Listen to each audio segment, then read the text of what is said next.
Hi, I'm Tim. Welcome to Watch You Want, and thanks for logging on. Today we're looking at the Jaeger-LeCoultre Grande Reverso 976. You can see the stainless steel Grande Reverso 976 on our website, watchyouwant.com. Please subscribe to our YouTube channel, Watch You Want Inc. if you enjoy these videos, and click on the card in the upper right-hand corner of this video at any time to see full pricing on our listing for this watch with photography and accessory details.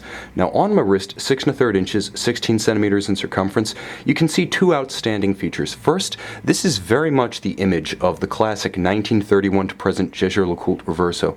It is the icon of its manufacture, and its classical, approximately golden ratio proportions and strong Art Deco demeanor remain very much intact. The second feature that sets this one apart is that as a Grande Reverso, it is larger, it is more contemporary in a 21st century paradigm.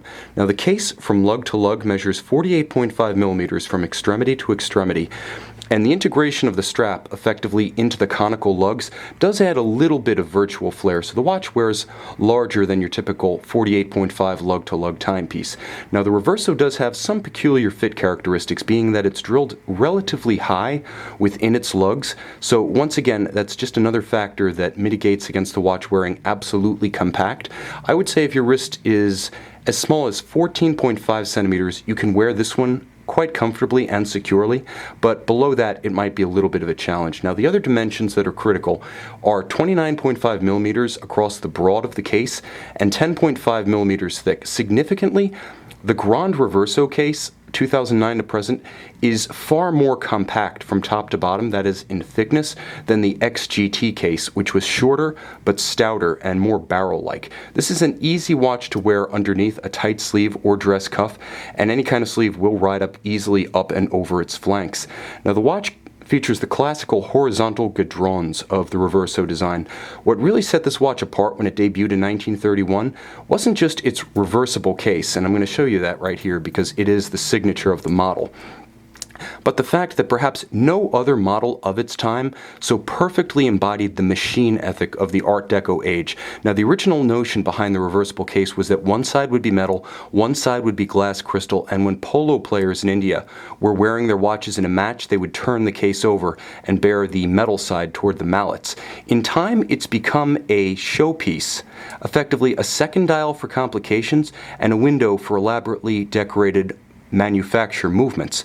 Now you're looking at the Reverso 976 caliber, namesake of the model here, but before we delve too deeply into the movement, I do want to talk about those Art Deco features.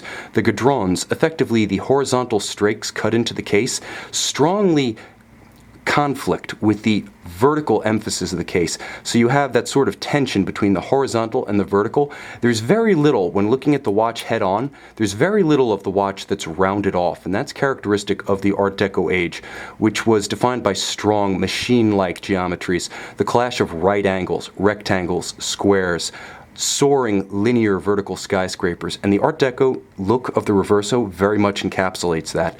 Now it continues on the dial itself with a relatively austere silvered finish on the hour track. There is a dimpled or hobnail guilloche around the outer circumference just outboard of the signature Art Deco Arabic numerals, and then inboard there's a little bit of a guilloche work that adds some texture and articulation to the dial. You can see the minute track, and then inboard a sort of clou de Paris hobnail cut with an inset and countersunk second subdial at 6 o'clock. What this model, the Reverso 976, brings to the table that sets it apart is that it has a unique travel time zone function.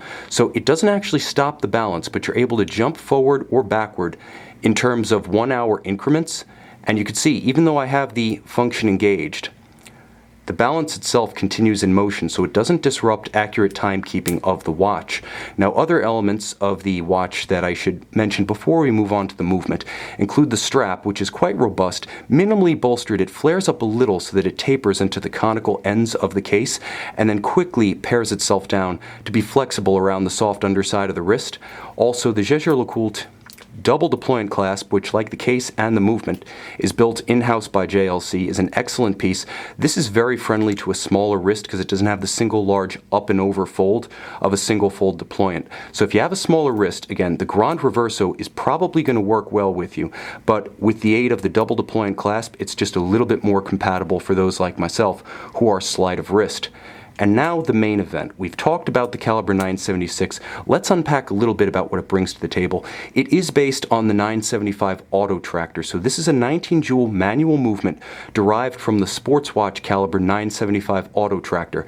That's an automatic, this is a manual. This does retain the 48-hour power reserve, however, of the automatic version. It also retains the free-sprung balance and the full balance bridge. So though this is a dress watch, it does have the heart of a sports watch. Very robust, it's resistant to shock, shakes, and vibration. Now, it does feature vertical coat de Genève, real heat blued, that is kiln-fired oxidized blued screws, and beautiful drawn edges along all the bridge that take the machining marks, the birth scars, so to speak, off the pieces of metal. It is a brass movement and rhodium coated. Quite gorgeous. It even features a hairspring of JLC's own design, laser welded at the stud and the collet for additional durability and precision in the long term. Now, this is a superb essential reference. Just as the 15202 is the essential Audemars Piguet Royal Oak, just as many would say the 5296 is something like the essential Patek Philippe Calatrava, the Grande Reverso 976 is definitely in the running as the definitive Reverso. It's also a remarkably practical and well-made manufactured product from the quintessential manufacturer. You can see this Jaeger-LeCoultre Grande Reverso 976 in stainless steel on our website, watchyouwant.com.